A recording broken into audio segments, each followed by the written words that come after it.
Hi and welcome back. We are now on episode 5 and halfway through a journey back to you. Over the last 4 weeks, we've explored why forcing life never works, the versions of ourselves we built out of necessity, the power of silence, and the wisdom our bodies carry. And today we take the next step in understanding boundaries. When I first came across the idea of boundaries in my 30s and 40s, I genuinely believed it didn't apply to me.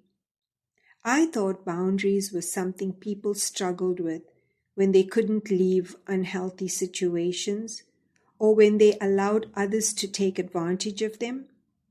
I associated it with people who were weak or didn't have a strong sense of self. And because I didn't see myself that way, I dismissed it quite quickly. From the outside, I was functioning well. I was capable, reliable, and I knew when to walk away from things that didn't work for me. I could make decisions, I could speak my mind, and I didn't shy away from responsibility. So in my mind, I thought I had things under control. But what I didn't understand at the time was that strength on the outside doesn't always mean alignment on the inside. And there was a disconnect there for me, and I hadn't yet faced it. Looking back now, I can see very clearly that long before anyone else crossed my boundaries, I had already been crossing them myself. And it wasn't in obvious ways. It was in very small, almost invisible moments that felt normal at the time. It was saying yes when something in me hesitated, even slightly. It was agreeing to take on more when I was already tired but didn't want to appear incapable. It was staying quiet in situations where I actually had something important to say, simply because I didn't want to create tension. It was taking on emotional responsibility for other people's problems because I had built an identity around being strong and dependable. It was apologizing quickly and automatically without ever stopping to check whether I had actually done anything wrong. None of these things felt like a problem. In fact, they felt like the right thing to do. They felt like maturity, responsibility, and kindness. They aligned with how I saw myself and how I wanted to show up in the world. But over time, those small decisions had an effect. It didn't happen overnight. There wasn't a moment where everything suddenly felt wrong. It was gradual and subtle, but I started to feel like I was losing connection with myself. I was still doing everything I needed to do, still showing up, still meeting expectations, but something felt off. The best way I can describe it is that I was present in my life, but not fully in it. There was a quiet exhaustion that didn't quite have a clear cause, and a sense that I was giving more than I actually had to give. For a long time, I thought boundaries were about managing other people, about telling them what was acceptable and what wasn't, about creating distance or drawing a line that said, this is where you stop. But that understanding is limited, and in some ways it misses the point entirely. Boundaries are not primarily about other people. They are about your relationship with yourself. They are about noticing when something doesn't feel right and choosing not to override that feeling. They are about recognizing your limits and respecting them, even when it's inconvenient or uncomfortable. It's less about controlling what others do and more about being honest about what you can and cannot continue to give. When I started to understand this, it shifted everything, because it meant I couldn't blame other people for crossing my boundaries if I wasn't even honoring them myself. There's a simple example that really helped me understand this in a practical way, and it's something we've all heard before. The instruction on an airplane to put your own oxygen mask on before assisting others. It sounds straightforward, but when you really think about it, it goes against instinct. Most of us, especially if we're used to taking care of others, would immediately want to help someone else first. A child, a partner, even a stranger sitting next to us. The natural response is to reach outward. But the instruction remains the same every single time, because the reality is simple. If you don't take care of yourself first, you won't be able to help anyone else effectively. You'll be disorientated, overwhelmed, and unable to function properly. And that's exactly what happens in everyday life when there are no boundaries. When you keep giving without pause, without checking in with yourself, without replenishing your own energy, you don't become more loving or more generous. You become depleted. You become reactive, and you lose clarity. And over time, even your good intentions start to feel heavy. When you take a moment to pause and take care of yourself first, you show up differently. You become more grounded, you think more clearly, and you are more present. And when you do give, it comes from a place that is actually sustainable. I used to believe that boundaries were selfish, that they meant putting myself ahead of others in a way that felt uncomfortable or even wrong. But I've come to understand that they're actually the opposite of that. Boundaries are what protect your ability to love over time. They allow you to show up as a whole person rather than someone who is constantly running on empty. They don't reduce your capacity to give, they preserve it.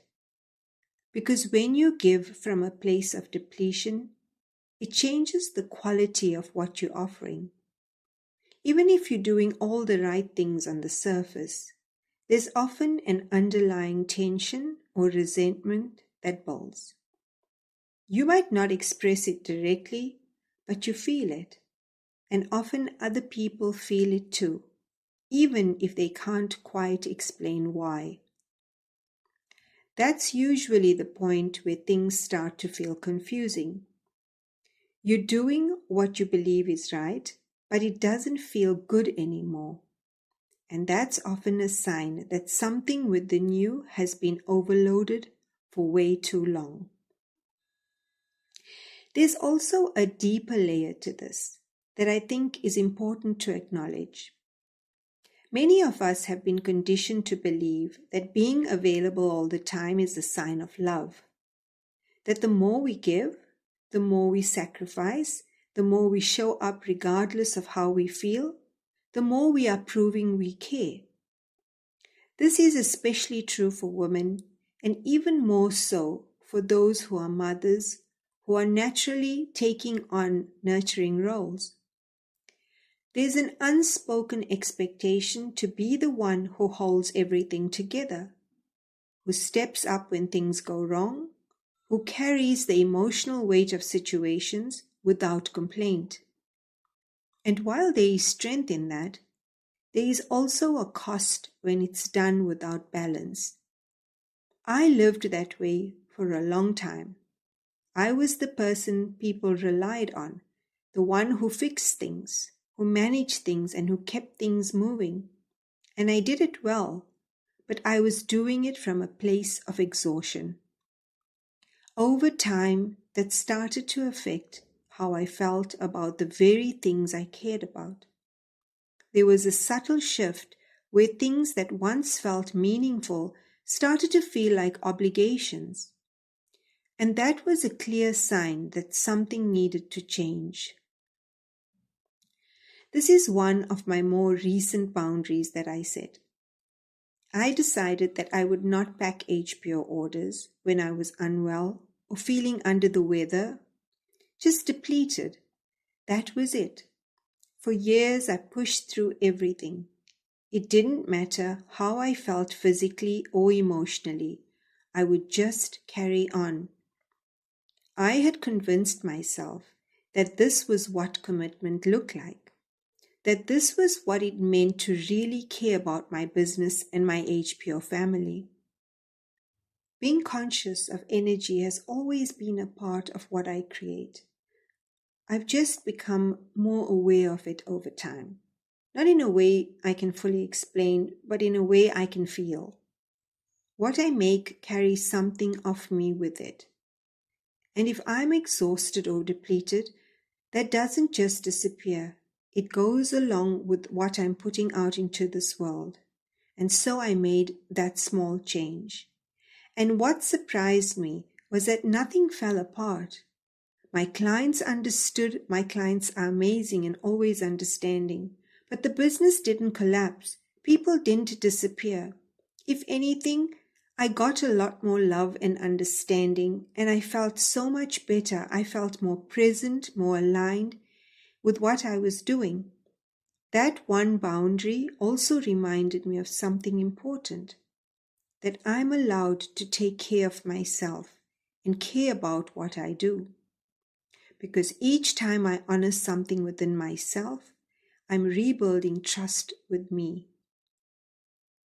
So if there's one thing I've come to understand, it's this. Boundaries are not about pushing people away. They're about staying connected to yourself. They are how you preserve your energy, your clarity, and your ability to show up in a way that actually feels good. And when you start practicing them, even in small ways, you begin to notice how you feel and what shifts. You feel less stretched, less reactive, and more grounded. You start to respond instead of constantly reacting. So this week, I want you to keep things simple and practical. Start by noticing where your energy drops during the day. Just the moments where you feel a bit more drained after an interaction or a task, pay attention to those patterns. Then choose one small boundary. It doesn't need to involve anyone else. It can be something internal, like giving yourself time before saying yes to something, or deciding not to check your phone after a certain time. And if you can, say no to one thing this week. Just one. It doesn't have to be significant. The point is to actually consciously set a boundary and observe how it feels. Instead of analyzing it too much, pay attention to your body. That will give you a much more honest answer than your thoughts. So next week, we explore what becomes possible once boundaries are in place, and we talk about the art of letting go with love and not loss. Thank you again so much for being here and for sharing this space with me. And I'll see you on the next episode. Have a lovely week ahead.